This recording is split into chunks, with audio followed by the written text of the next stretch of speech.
Hello, my name is Bob D. Hilster, and I am your particle model guru.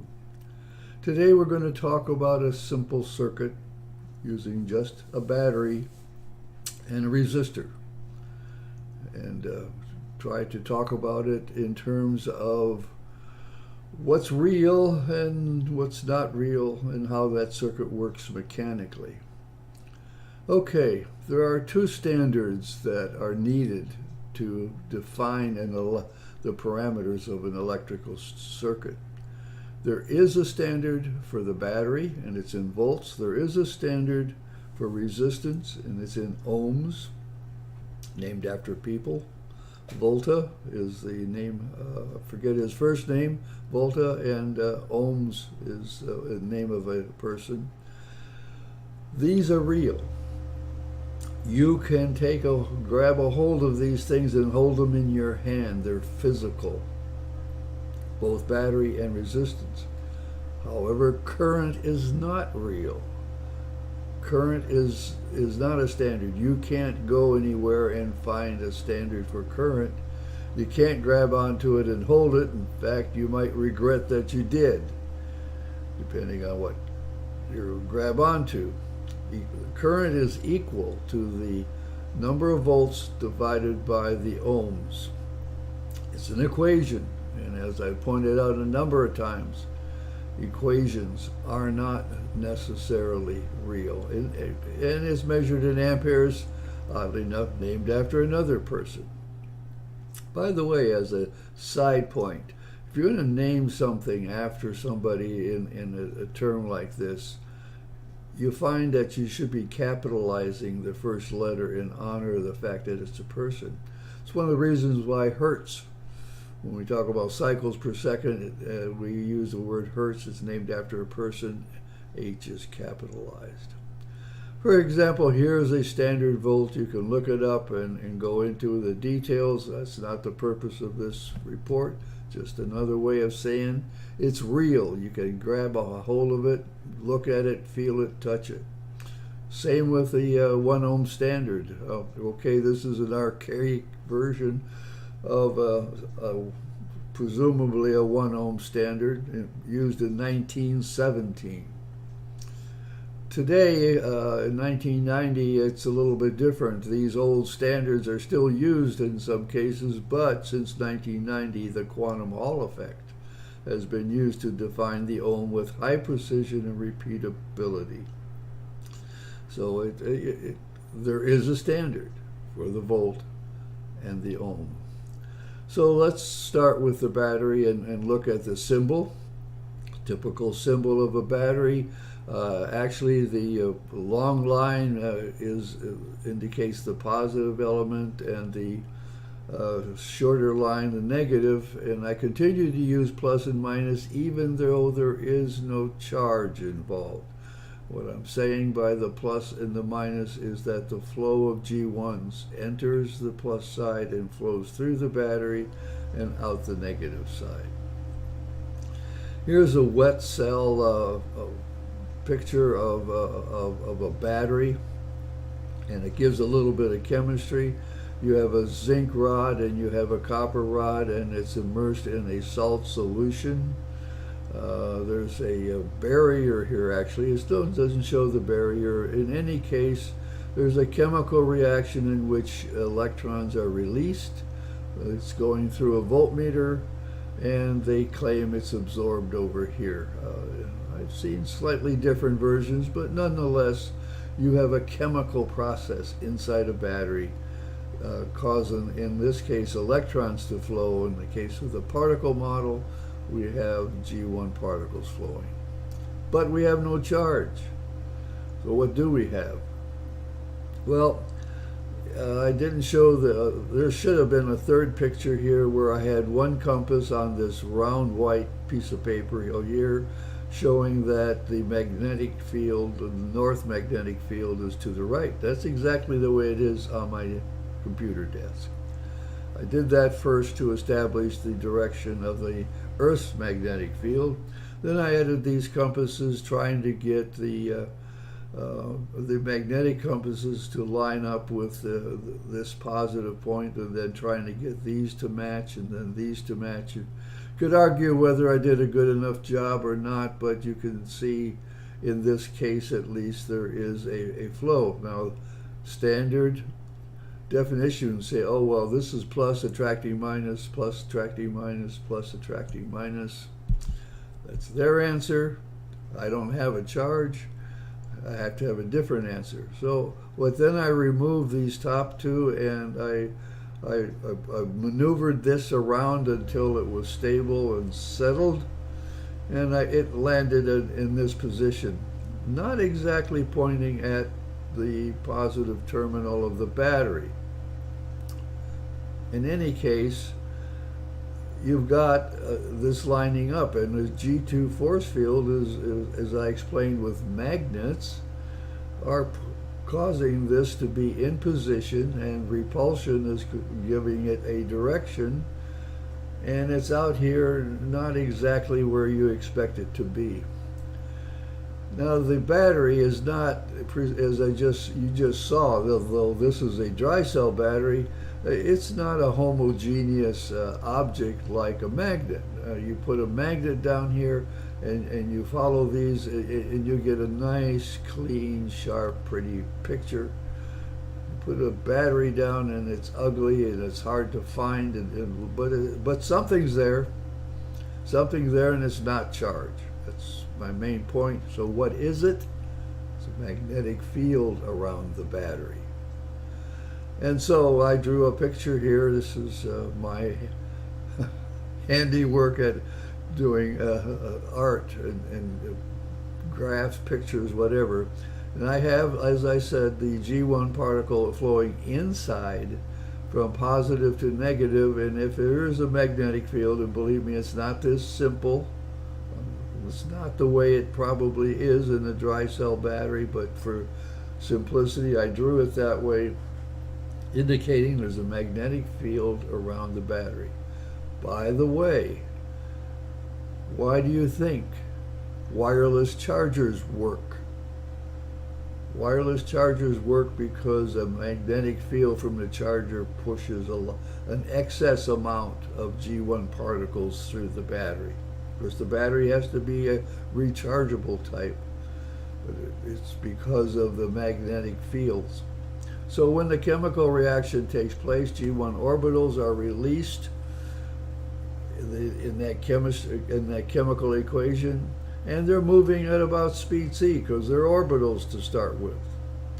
The G2 force field around the battery causes the G1 particle to orbit around and through it in whatever pattern. Okay, so then we take a battery and some resistors. In fact, I took two.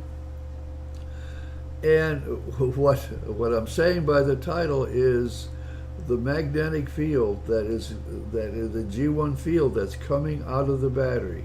When you connect this wire, some of those the G1 particles that I was just calling a magnetic field is now trapped in the wire, guided by the wire, guided by the G2 force field inside the wire, and flowing around and through the wire, through the resistor, and back. Magnetic field, interesting, is being rerouted. We generally call this a magnetic field going in and around it, but when we talk about this, oh no, that's current, or electron flow.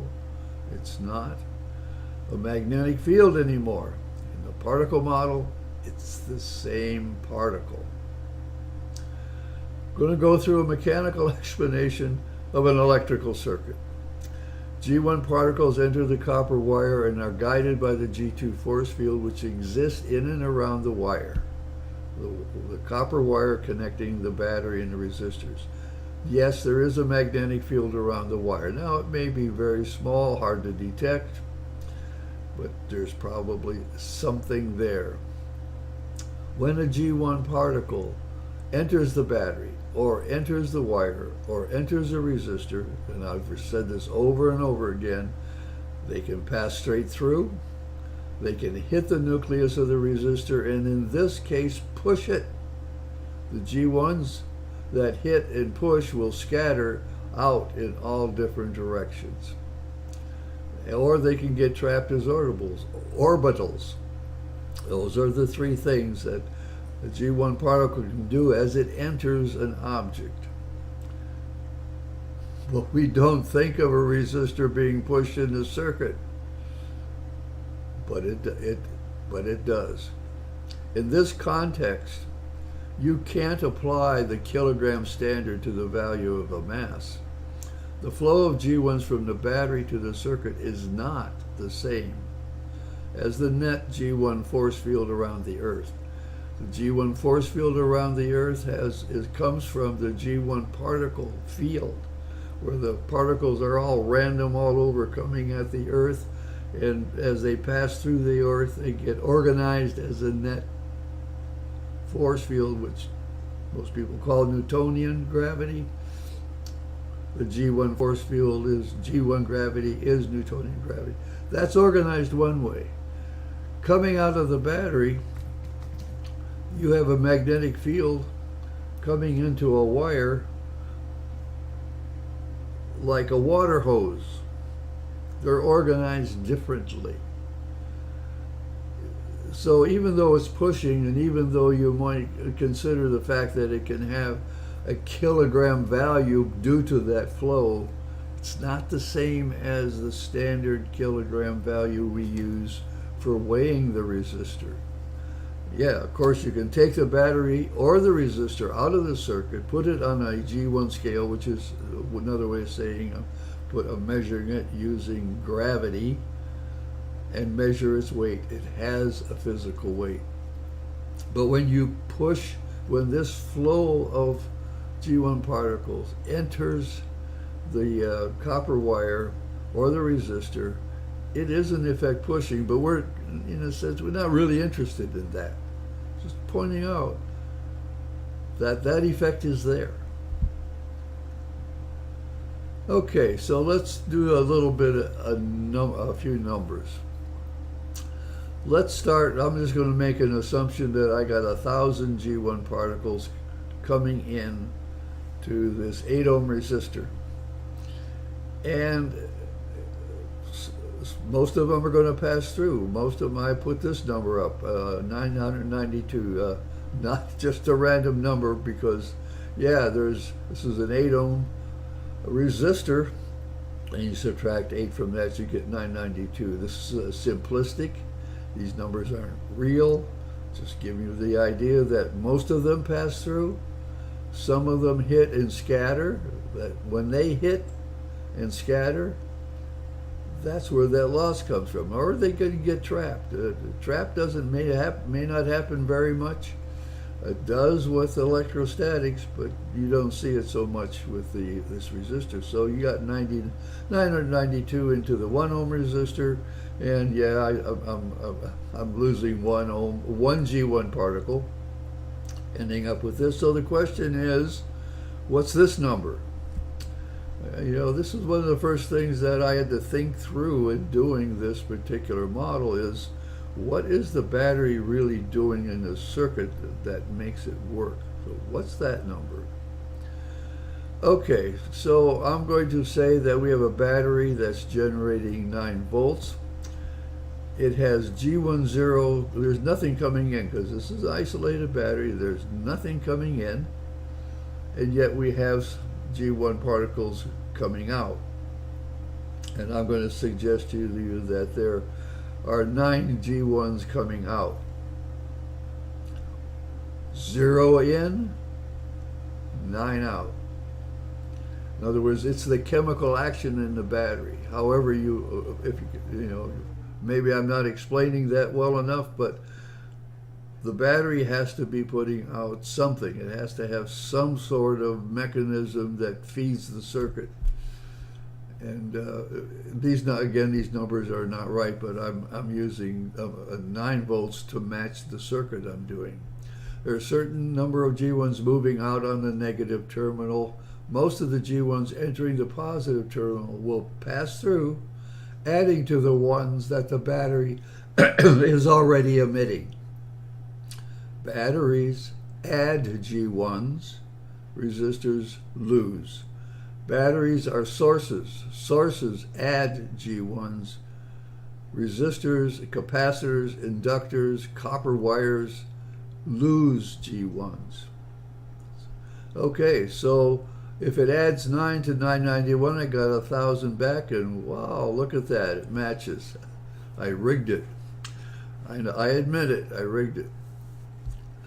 But here's an interesting point. When you first connect this battery, assuming you got 2 connection points, and you take these 2 wires and you plug it in, you don't really know, I don't really know, how many of these particles are going to, magnetic field lines get connected, how many are continuing to just go around the battery, and how many are flowing into the wire.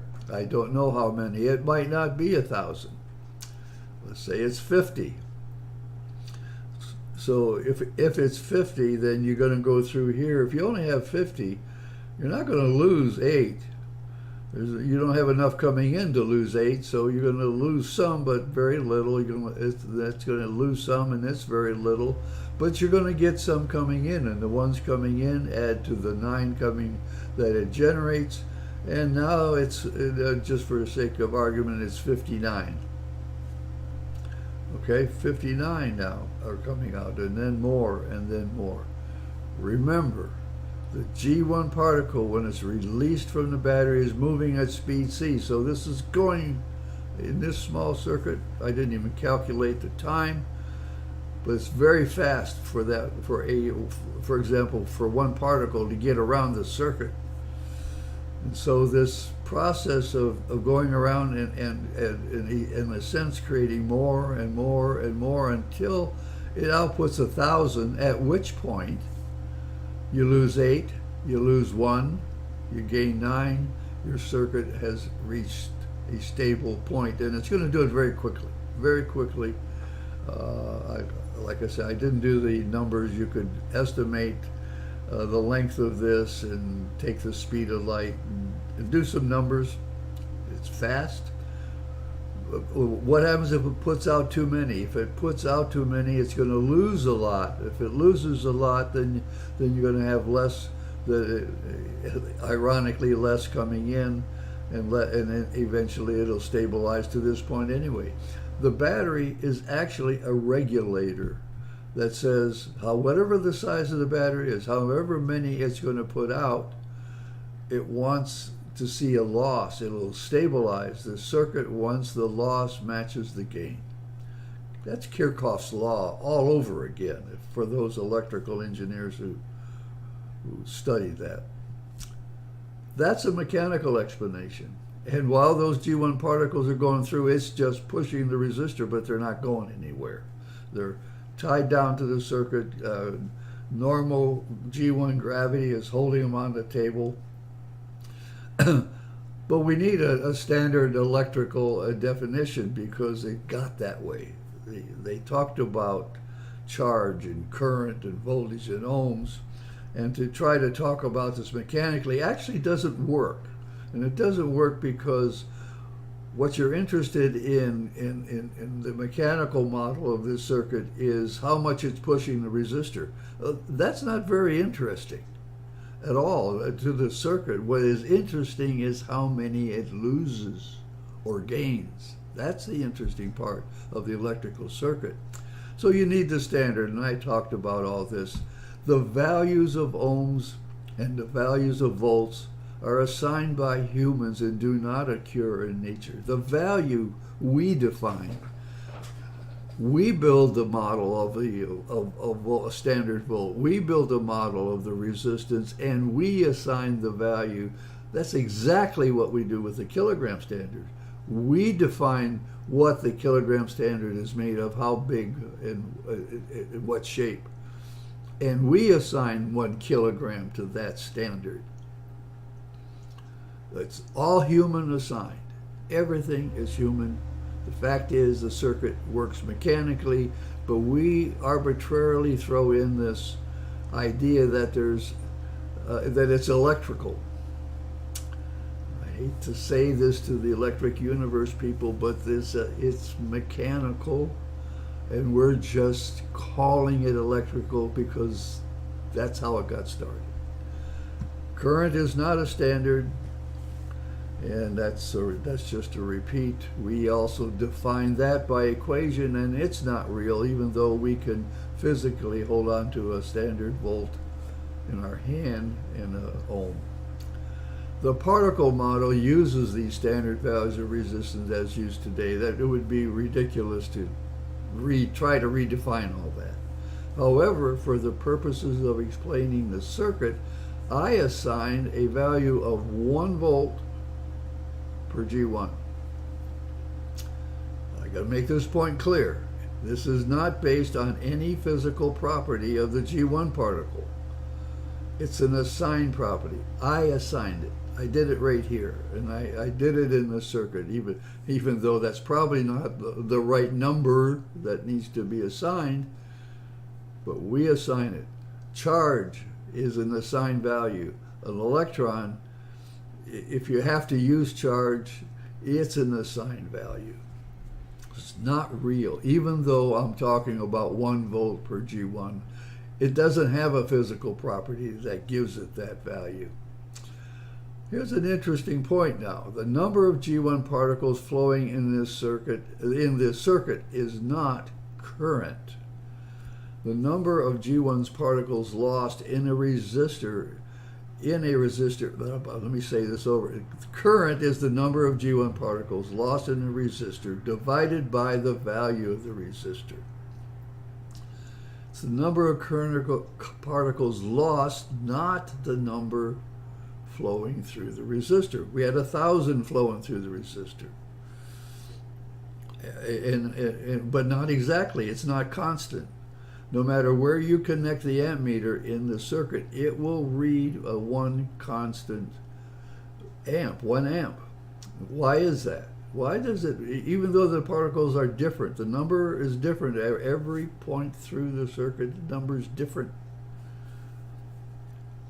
But when you connect an ammeter, which measures current, you always get, in this case, 1 amp. The reason is simple. When you insert an ammeter in the circuit, you're inserting a milliohm resistor called a shunt. Very small, so it won't affect the circuit so much. It's going to affect the circuit. Scientifically, it changes. But when you do that, but what you're doing at that point, no matter where you put it, you're going to compare the number in to the number out, and the percentage lost through that milliohm shunt is going to be the same no matter where you place it, because it's based on how many get scattered, how many are lost through the shunt. And by that means we measure the current. So in conclusion, electronic circuits can be explained on a mechanical basis, although that's not, for the engineer, that's not very useful. I didn't emphasize this earlier, but there is no EMF. There is only the flow of G1s. The particle does not have a property that gives it a minus charge, nor does it have a property that gives it a value of voltage. We assigned it as human beings, we define it that way, and then we move forward using it. Becomes useful. These things are useful. The particle model assigns a value of voltage to the G1 particle, so the mechanical model can fit in with the known electrical parameters. My name is Bob D. Hilster, and please tune in next time when I'll explain more of the universe using the particle model. By the way, if you enjoy these videos, please click the subscribe button, and you will be notified when I release the next video. Thank you for your attention.